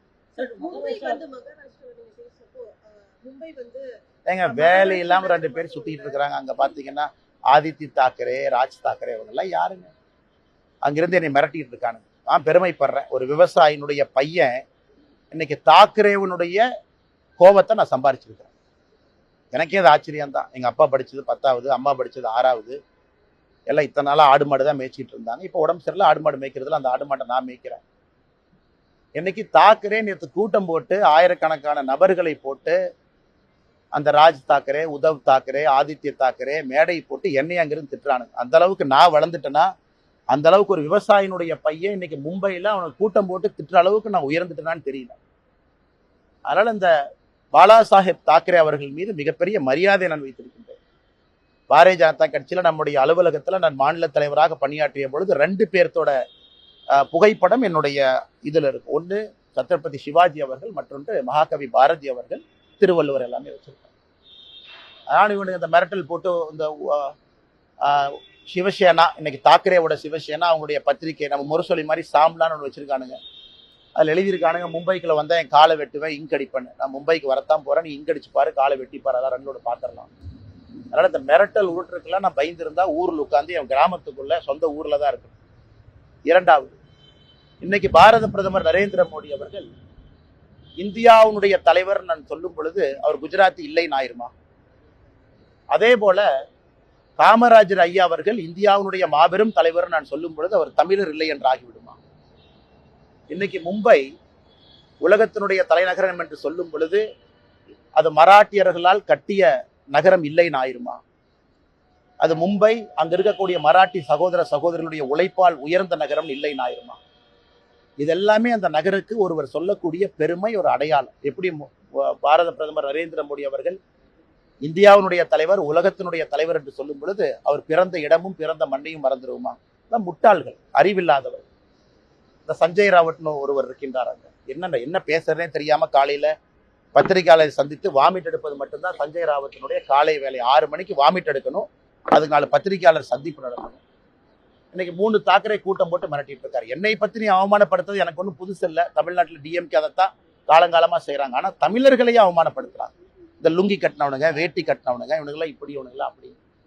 அதே கூட்டணியில திராவிட முன்னேற்ற கழகம் இங்க இருக்கிறாங்க. இதான் ஆச்சரியம். அதனால அது திமுக தமிழகத்தில் இருக்கட்டும், அங்க இருக்கக்கூடிய இன்னைக்கு இருக்கக்கூடிய இந்த உத்தவ் தாக்கரே, ராஜ் தாக்கரே, ஆதித்ய தாக்கரேவாக இருக்கட்டும், இவர்கள்லாம் மிரட்டி மிரட்டி தான் அவங்க பிளப்பை ஓட்டிக்கிட்டு இருக்கிறாங்க. நம்ம பயப்படுவோம்னு நினைக்கிறாங்க. இது பாலா சாஹிப் தாக்கரே அவர்கள் இருந்திருந்தால் இவங்கெல்லாம் இருந்திருக்கவே மாட்டாங்க. அப்பாவினுடைய பெயரை கெடுப்பதற்கே ஒரு 3 பேர் அங்க சுத்திக்கிட்டு இருக்கிறாங்க. அதனால அந்த காலை வெட்டுவேன், கையை வெட்டுவேன், இதுக்கெல்லாம் பயப்படுற ஆள் நான் கிடையாது. அதே நேரத்தில் ஒரு விவசாயினுடைய மகன் கிராமத்திலிருந்து வந்திருக்கக்கூடிய நான் தாக்கரே மீட்டிங் போட்டு லட்சக்கணக்கான ஆளை போட்டு ஸ்டேஜில் என்னை திட்டுற அளவுக்கு வளர்ந்துட்டேன்னு நினைக்கும் பொழுதும் கூட அந்த பாரதிய ஜனதா கட்சி தான் அந்த வாய்ப்பையும் எனக்கு கொடுத்துருக்குன்னு நினைச்சு நான் பெருமையும் அடையும். சார், இன்னைக்கு தாவேக தலைவர் விஜய் சிபிஐ விசாரணைக்கு டெல்லிக்கு போறாரு. இது அரசியல் களத்தில் என்ன தாக்கத்தை ஏற்படுத்தும் நினைக்கிறீங்க? தெரியலீங்கன்னா சிபிஐ விசாரணை கூப்பிடுறாங்க. திரு விஜய் அவர்கள் விசாரணைக்கு போயிருக்கிறாங்க, சம்மன் கொடுத்துருக்குறாங்க. போய் எல்லாருமே அவங்க கருத்தை சொல்ல போறாங்க. ஒரு சம்மன் கொடுக்கறனால யாரும் குற்றவாளி ஆக போவது கிடையாது. நமக்கு சம்மன் கொடுக்குறாங்க, போறோம், சில வழக்குகளை பேசிட்டு வர்றோம், அதெல்லாம் ஓகேங்கண்ணா. அதனால் முறைப்படி சம்மனுக்கு முறைப்படி அவங்க ஆஜராகிறாங்க. இதுல நான் எதுவும் உள்ள போந்து நான் கருத்து சொல்ல விரும்பல. அதனால் நல்லபடியா போயிட்டு வரட்டுங்கண்ணா. இடி, சிபிஐ, இன்கம் டாக்ஸ் டிபார்ட்மெண்ட் இதை தொடர்ந்து இந்த சென்சார் போர்டும் இப்போ பிஜேபியோட கைப்பாக செயல்படுது. ஜனநாயக விஷயத்துல எம்.கே. ஸ்டாலின் அவர்களுடைய ட்வீட் இருக்கு. அண்ணா, என்னை கேட்டீங்கன்னா நானும் ஜனநாயகனுடைய படத்திற்காக எதிர்பார்த்து காத்திருந்த நிறைய ரசிகர்கள்ல நானும் ஒருவன் தான். நல்ல திரைப்படம், நல்ல நடிகர்கள் நடிக்கும் பொழுது சமீப காலமா நானும் நிறைய திரைப்படத்தை பார்க்கின்றேன், கருத்து சொல்றேன், பேசுறேன்.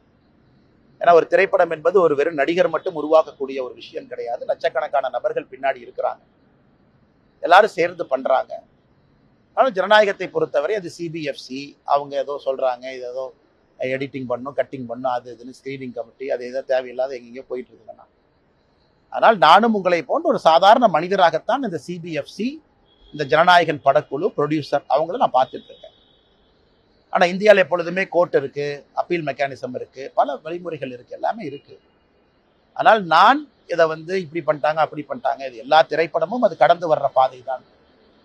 சில திரைப்படத்தை வரும்போது இவ்வளோ கட் பண்ணுங்க, யூபைஏவை யூவா வச்சுக்கலாம் சொல்றாங்க. என்னை கேட்டீங்கன்னா நானும் நிறைய பேர்த்த போல ஜனநாயகம் படத்துக்காக காத்திருக்கக்கூடிய ஒரு மனிதனாகத்தான் நானும் இருக்கேன். படத்தை பார்க்காம எது தப்பு சரின்னு அப்படி சொல்ல முடியும்? பராசக்தியை பத்தி நீங்க கேட்டீங்க, நான் கருத்தை சொல்லிட்டேன். நல்ல படம், நல்ல ஒரு முக்கியமான கருத்து சொல்லியிருக்கிறாங்க.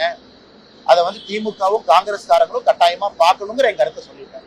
அதனால ஜனநாயகம் படம் வெளியிடும் பொழுது நிச்சயமா அதை பார்த்துட்டு நான் சொல்றேங்கன்னா, அதுவரை நிறைய விஜய் ரசிகர்கள், நிறைய சினிமா படத்தினுடைய ரசிகர்கள், நல்ல சினிமா வேண்டும் என்று நினைக்கக்கூடிய மனிதர்களை போல நானும் அந்த படம் வரட்டும் என்று காத்துக்கொள்கிறேன். தமிழக சட்டமன்றத்தை திமுக செயல்பாடு எவ்வளவு மாற்று போடுது? ஆனா ஒரு ஆட்சி என்று சொல்லும் பொழுது நிறை குறை என்று சொல்வார்கள். நிறையும் குறையும் 50-50% இருந்தா ஓகே அப்படி. ஆனா ஜனநாயகம் எல்லா மக்களுடைய எதிர்பார்ப்புகளையும் பூர்த்தி செய்ய முடியாது. குறைகள் அதிகமாகவும் நிறைகள் மிக மிக குறைவாகவும் இருக்கக்கூடிய ஆட்சியாகத்தான் நான் பார்க்கிறேன். ஆனா ட்ரூ டெஸ்ட் என்பது வருகின்ற சட்டப்பேரவை தேர்தலில் மக்கள் தான் எஜமான்கள். அந்த எஜமான்கள் இவிஎம் மிஷின்ல அவங்க போய் முடிவு செய்வாங்க. அதனால எஜமான்கள் போடக்கூடிய மார்க்குக்காக காத்திருப்போம். நிறைய குறைகளும் கொஞ்சம் நிறைகளும் இருக்கக்கூடிய ஆட்சியாகத்தான் இந்த 4.5 ஆண்டு கால திராவிட முன்னேற்ற கழகத்தினுடைய ஆட்சி நான் பார்க்கிறேன். ஆனா மார்க்கு போட தகுதியானவங்க நம்முடைய எஜமான்கள் மக்கள். என்னை போன மனிதர்கள்லாம் மார்க் போட்டா அது சரியா இருக்காதுங்க.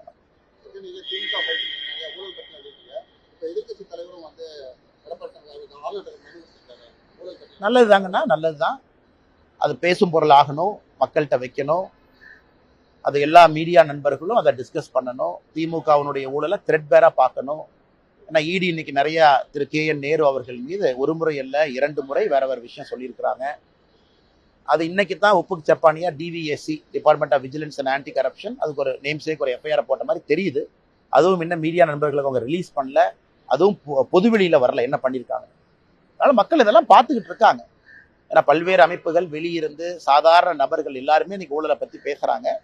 அதனால் நிச்சயமாக இது பேசும் பொருள் என்று சொல்வதை விட சாதாரண மனிதர்களை பாதிக்கக்கூடிய ஒரு பொருள். அதற்காக காத்திருப்போம். மக்கள் என்ன சொல்றாங்க, மக்கள் எப்படி இதை பார்க்கறாங்கன்னு. என்னை பொறுத்தவரை ஊழல் என்பது சாதாரண மனிதனுடைய நார்மல் வாழ்க்கையை தொட ஆரம்பிச்சிருச்சு. அதனால் நிச்சயமாக அது இவிஎம் மிஷின்ல அவங்களுடைய கருத்தை அவங்க தெரிவிப்பாங்க. தேசிய ஜனநாயக கூட்டணியில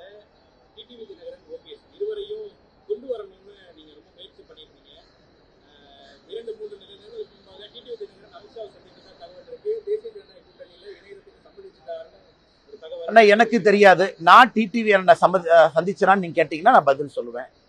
அவர் யாரை சந்திச்சாரு எனக்கு தெரியாதுங்கன்னா, என்னுடைய கருத்துல ஆரம்பத்திலிருந்து எந்த மாற்றமும் இல்லை. நான் ஒரே கருத்துல தான் இருக்கேன். நன்றி அண்ணா.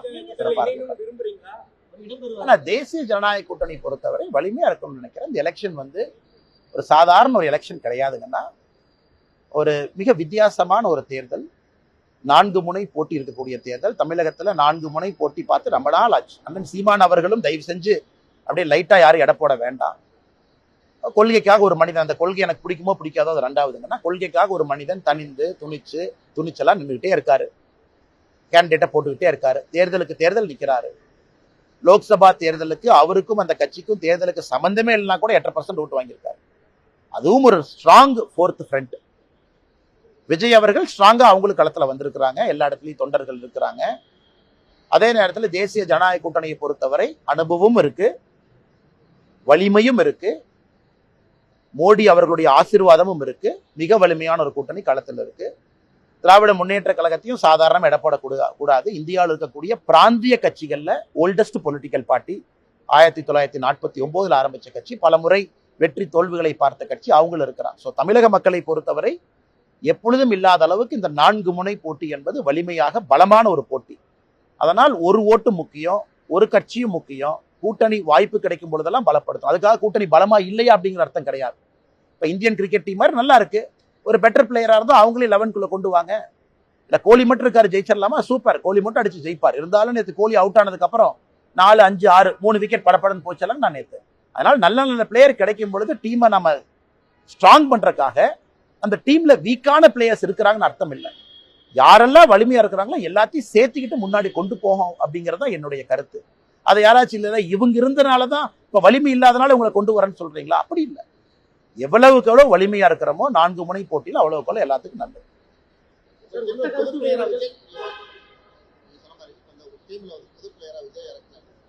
அண்ணன் 11 பிளேயரு, அதுக்கு மேல ஃபீல்டிங் கோச்சு, பேட்டிங் கோச்சு, நிறைய கோச் இருக்கிறாங்க.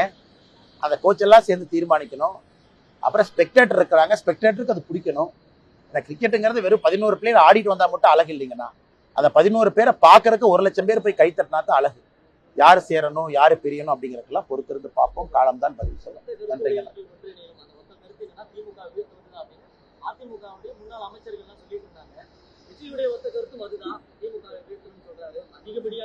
நேரம் இருக்கு, காலம் இருக்குங்கன்னா திமுகவை வீழ்த்துவது நோக்கமா? ஒத்த கருத்து, எல்லாமே இணையணும். இல்ல அண்ணன் கேட்ட கேள்வி நான் ஆமோதிக்கிறேன். அண்ணன் கேட்ட கேள்வி தவறு நான் சொல்லவே இல்லை. திமுகவை வீழ்த்துவது பிரதான நோக்கமா? ஒத்த கருத்து இருக்கவங்களா வரணுமா? ஓட் ஸ்பிளிட் ஆகக்கூடாதா? சரியான பார்வை தான். அந்த பார்வையில் எதுவும் தவறு இல்லை. அதே நேரத்தில் மக்கள் ஐடியாலஜியும் பார்க்குறாங்க. ரொம்ப எக்ஸ்ட்ரீம் முரண்பாடுகளால் இருக்கக்கூடிய ஐடியாலஜியை ஒன்னா போட்டீங்கன்னா அது ஒரு வெஜ் பிரியாணியை நான்வெஜ் பிரியாணி ரெண்டா சமைச்சு வச்சுட்டு வெஜ்ஜும் இல்லை நான்வெஜ்ஜும் இல்லை சென்டர்ல இருக்கு சாப்பிடுன்னு சொல்ற மாதிரி. அதனால ஏற்கனவே சொன்னது போல இந்த எலெக்ஷனை பொறுத்த வரைக்கும் நான் கோச் இல்லை, இந்த எலெக்ஷனை பொறுத்த வரைக்கும் நான் கேப்டன் இல்லை, இந்த எலெக்ஷனை பொறுத்த வரைக்கும் உங்களை போல நானும் அந்த பார்வையாளர்ல ஒருத்தன். அதனால கோச்சு கேப்டன் பல பேர் இருக்கிறாங்க, அவங்க எல்லாம் சேர்ந்து முடிவு பண்ணிட்டு எது சரியா இருக்கும்னு. நான் தொடர்ச்சியாக இன்னைக்கு ஸ்பெக்டேட்டராக இருந்தாலும் கூட தமிழக மக்களுக்கு எது நல்லதுன்னு பேசக்கூடிய ஸ்பெக்டேட்டரா இருக்கேன். காலம் பதில் சொல்லட்டும், காத்திருப்போம். இதை விட என்ன சார் பேசுறது?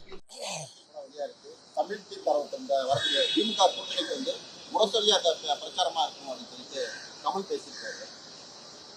நடிகர் அண்ணன் திரு கமலஹாசன் அவர்கள் இந்த பராசக்தி திரைப்படம் திமுகவுக்கு முரசொலி போல களத்தில் இருக்கும் என்று சொல்லியிருக்கின்றார்.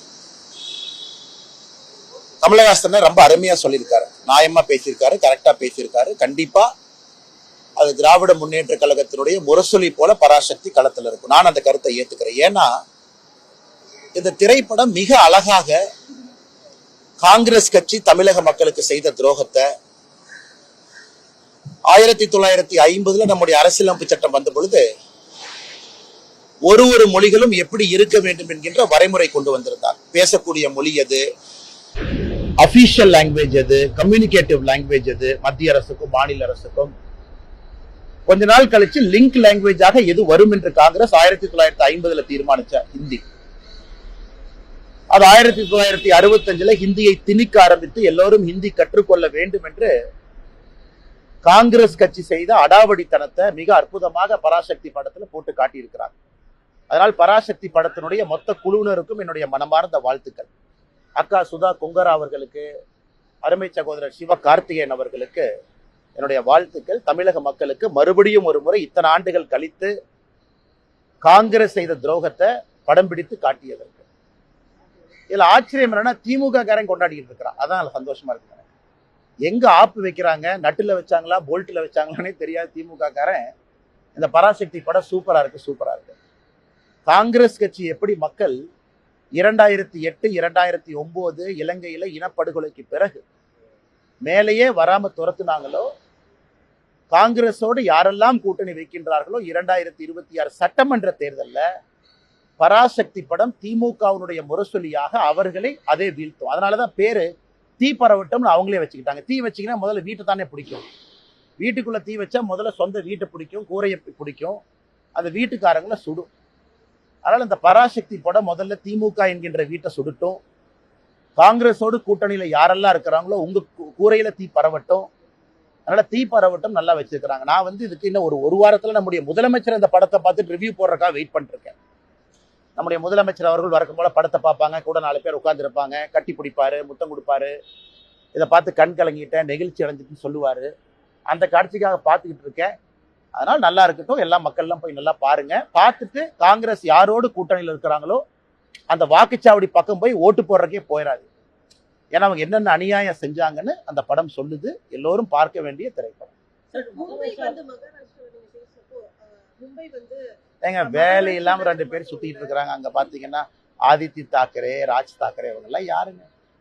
அங்கிருந்து என்னை மிரட்டிட்டு இருக்கானுங்க. நான் பெருமைப்படுறேன். ஒரு விவசாயினுடைய பையன் இன்னைக்கு தாக்கரேவனுடைய கோபத்தை நான் சம்பாரிச்சிருக்கிறேன்.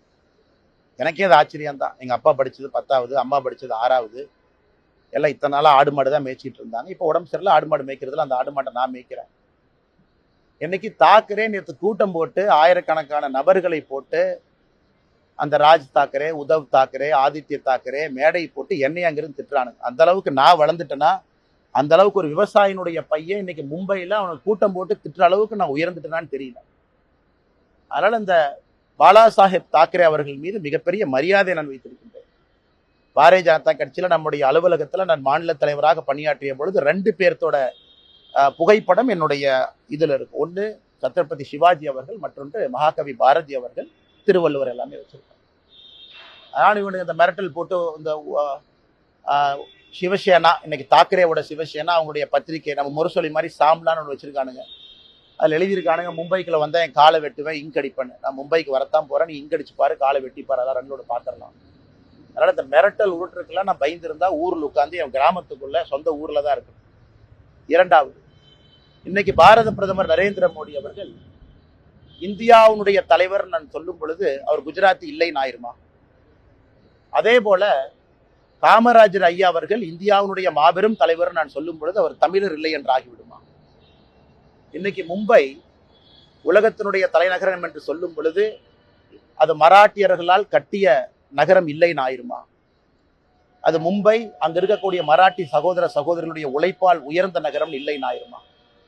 இதெல்லாமே அந்த நகருக்கு ஒருவர் சொல்லக்கூடிய பெருமை, ஒரு அடையாளம். எப்படி பாரத பிரதமர் நரேந்திர மோடி அவர்கள் இந்தியாவினுடைய தலைவர், உலகத்தினுடைய தலைவர் என்று சொல்லும் பொழுது அவர் பிறந்த இடமும் பிறந்த மண்ணையும் மறந்துடுவோமா? முட்டாள்கள், அறிவில்லாதவர். இந்த சஞ்சய் ராவட்னு ஒருவர் இருக்கின்றார். என்ன பேசுறதே தெரியாம காலையில பத்திரிகையாளரை சந்தித்து வாமிட் எடுப்பது மட்டும்தான் சஞ்சய் ராவத்தினுடைய காலை வேலை. 6 மணிக்கு வாமிட் எடுக்கணும், அதுக்கு 4 பத்திரிகையாளர் சந்திப்பு நடக்கணும்.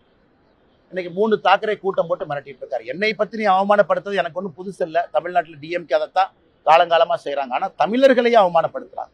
இந்த லுங்கி கட்டினவனுங்க, வேட்டி கட்டினவனுங்க, இவனுங்களாம் இப்படி, இவனுங்களாம் அப்படி. அதே கூட்டணியில திராவிட முன்னேற்ற கழகம் இங்க இருக்கிறாங்க. இதான் ஆச்சரியம். அதனால அது திமுக தமிழகத்தில் இருக்கட்டும், அங்க இருக்கக்கூடிய இன்னைக்கு இருக்கக்கூடிய இந்த உத்தவ் தாக்கரே, ராஜ் தாக்கரே, ஆதித்ய தாக்கரேவாக இருக்கட்டும், இவர்கள்லாம் மிரட்டி தான் அவங்க பிளப்பை ஓட்டிக்கிட்டு இருக்கிறாங்க. நம்ம பயப்படுவோம்னு நினைக்கிறாங்க. இது பாலா சாஹேப் தாக்கரே அவர்கள் இருந்திருந்தால் இவங்கெல்லாம் இருந்திருக்கவே மாட்டாங்க. அப்பாவினுடைய பெயரை கெடுப்பதற்கே ஒரு 3 பேர் அங்க சுத்திட்டு இருக்கிறாங்க. அதனால அந்த காலை வெட்டுவேன், கையை வெட்டுவேன், இதுக்கெல்லாம் பயப்படுறாள் நான் கிடையாது.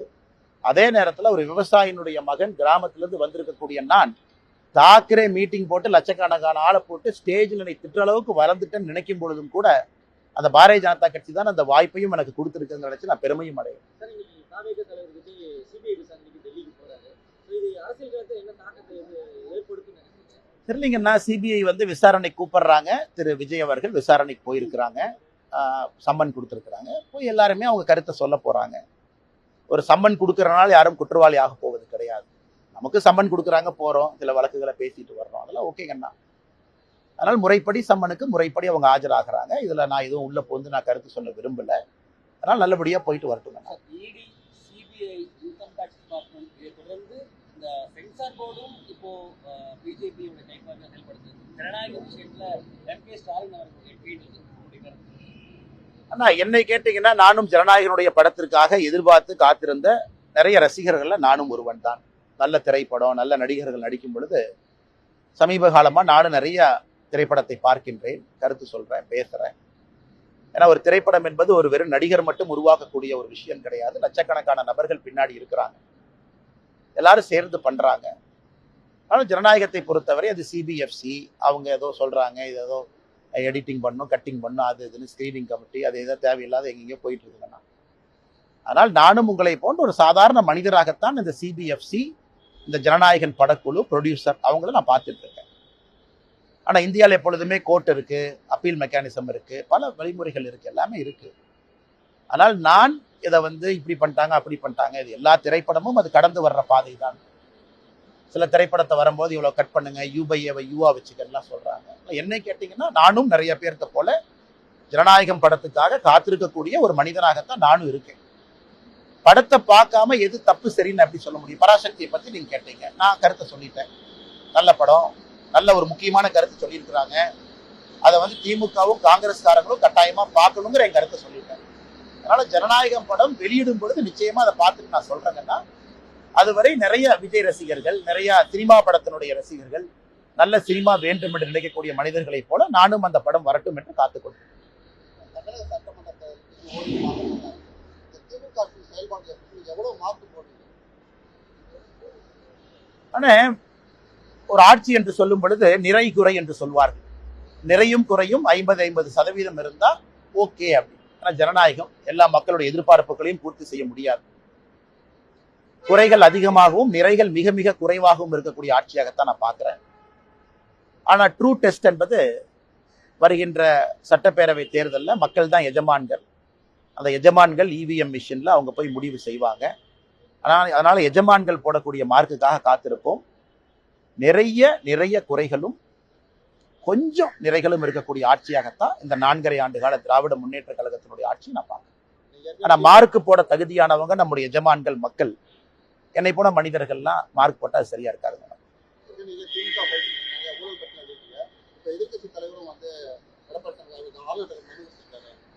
நல்லதுதாங்கண்ணா, நல்லதுதான். அது பேசும் பொருள் ஆகணும், மக்கள்கிட்ட வைக்கணும். அது எல்லா மீடியா நண்பர்களும் அதை டிஸ்கஸ் பண்ணணும். திமுகவினுடைய ஊழலை த்ரெட்பேரா பார்க்கணும். ஏன்னா இடி இன்னைக்கு நிறைய திரு KN நேரு அவர்கள் மீது ஒரு முறை அல்ல 2 முறை வேற வேற விஷயம் சொல்லியிருக்கிறாங்க. அது இன்னைக்கு தான் உப்புக்கு சப்பானியா DVAC, department of vigilance and anti corruption, அதுக்கு ஒரு நேம் சேக் ஒரு FIR போட்ட மாதிரி தெரியுது. அதுவும் இன்னும் மீடியா நண்பர்களுக்கு அவங்க ரிலீஸ் பண்ணல, அதுவும் பொதுவெளியில வரல என்ன பண்ணியிருக்காங்க.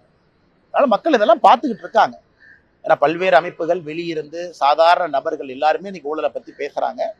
அதனால் நிச்சயமாக இது பேசும் பொருள் என்று சொல்வதை விட சாதாரண மனிதர்களை பாதிக்கக்கூடிய ஒரு பொருள். அதற்காக காத்திருப்போம்.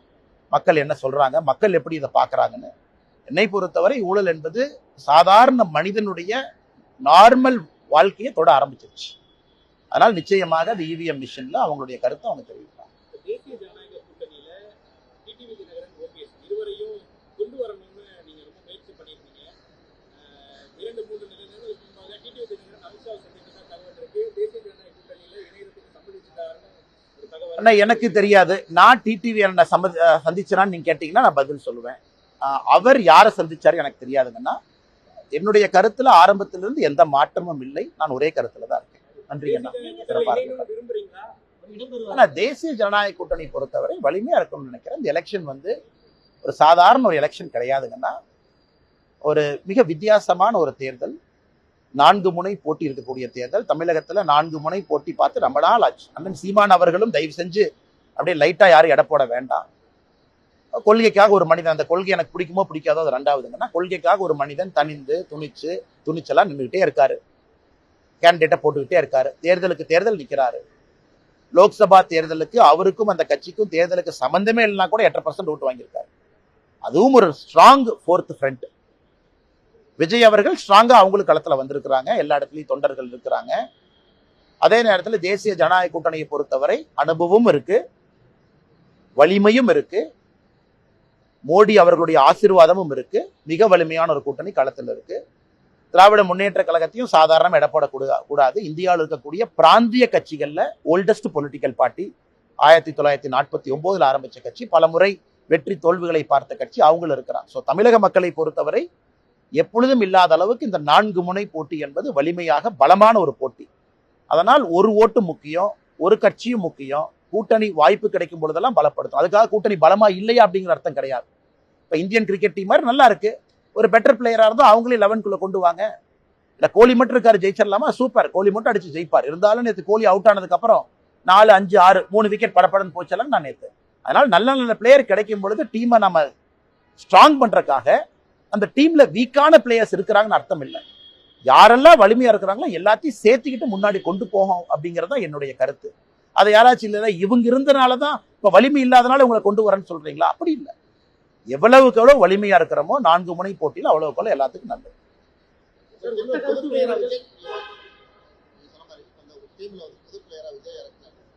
அண்ணே 11 பிளேயரு, அதுக்கு மேல ஃபீல்டிங் கோச்சு, பேட்டிங் கோச்சு, நிறைய கோச் இருக்கிறாங்க. அந்த கோச் எல்லாம் சேர்ந்து தீர்மானிக்கணும். அப்புறம் ஸ்பெக்டேட்டர் இருக்கிறாங்க, ஸ்பெக்டேட்டருக்கு அது பிடிக்கணும். இந்த கிரிக்கெட்டுங்கிறது வெறும் 11 பிளேயர் ஆடிட்டு வந்தா மட்டும் அழகு இல்லைங்கண்ணா. அந்த 11 பேரை பார்க்கறதுக்கு 1 லட்சம் பேர் போய் கை தட்டினா தான் அழகு. யாரு சேரணும், யாரு பிரியணும் அப்படிங்கிறதுக்கெல்லாம் பொறுத்திருந்து பார்ப்போம். காலம் தான் பதில் சொல்லும். நன்றிங்கண்ணா.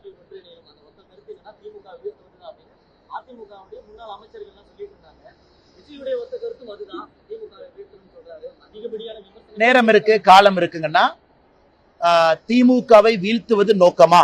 ஒத்த கருத்து, எல்லாமே இணையணும். இல்ல அண்ணன் கேட்ட கேள்வி நான் ஆமோதிக்கிறேன். அண்ணன் கேட்ட கேள்வி தவறு நான் சொல்லவே இல்லை. திமுகவை வீழ்த்துவது பிரதான நோக்கமா? ஒத்த கருத்து இருக்கவங்களா வரணுமா? ஓட் ஸ்பிளிட் ஆகக்கூடாதா? சரியான பார்வை தான். அந்த பார்வையில் எதுவும் தவறு இல்லை. அதே நேரத்தில் மக்கள் ஐடியாலஜியும் பார்க்குறாங்க. ரொம்ப எக்ஸ்ட்ரீம் முரண்பாடுகளால் இருக்கக்கூடிய ஐடியாலஜியை ஒன்னா போட்டிங்கன்னா அது ஒரு வெஜ் பிரியாணியை நான்வெஜ் பிரியாணி ரெண்டா சமைச்சு வச்சுட்டு வெஜ்ஜும் இல்லை நான்வெஜ்ஜும் இல்லை சென்டரில் இருக்கு சாப்பிடுன்னு சொல்ற மாதிரி. அதனால ஏற்கனவே சொன்னது போல இந்த எலெக்ஷனை பொறுத்த வரைக்கும் நான் கோச் இல்லை, இந்த எலெக்ஷனை பொறுத்த வரைக்கும் நான் கேப்டன் இல்லை, இந்த எலெக்ஷனை பொறுத்த வரைக்கும் உங்களை போல நானும் அந்த பார்வையாளர்ல ஒருத்தன். அதனால கோச்சு கேப்டன் பல பேர் இருக்கிறாங்க, அவங்க எல்லாம் சேர்ந்து முடிவு பண்ணிட்டு எது சரியா இருக்கும்னு. நான் தொடர்ச்சியாக இன்னைக்கு ஸ்பெக்டேட்டராக இருந்தாலும் கூட தமிழக மக்களுக்கு எது நல்லதுன்னு பேசக்கூடிய ஸ்பெக்டேட்டரா இருக்கேன். காலம் பதில் சொல்லட்டும், காத்திருப்போம்.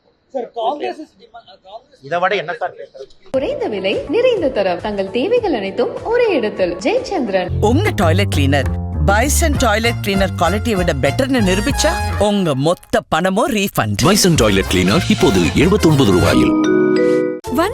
வந்தாச்சு மிஸ்டர் கோல்டோட தீபாவளி ஆஃபர் வந்தாச்சு.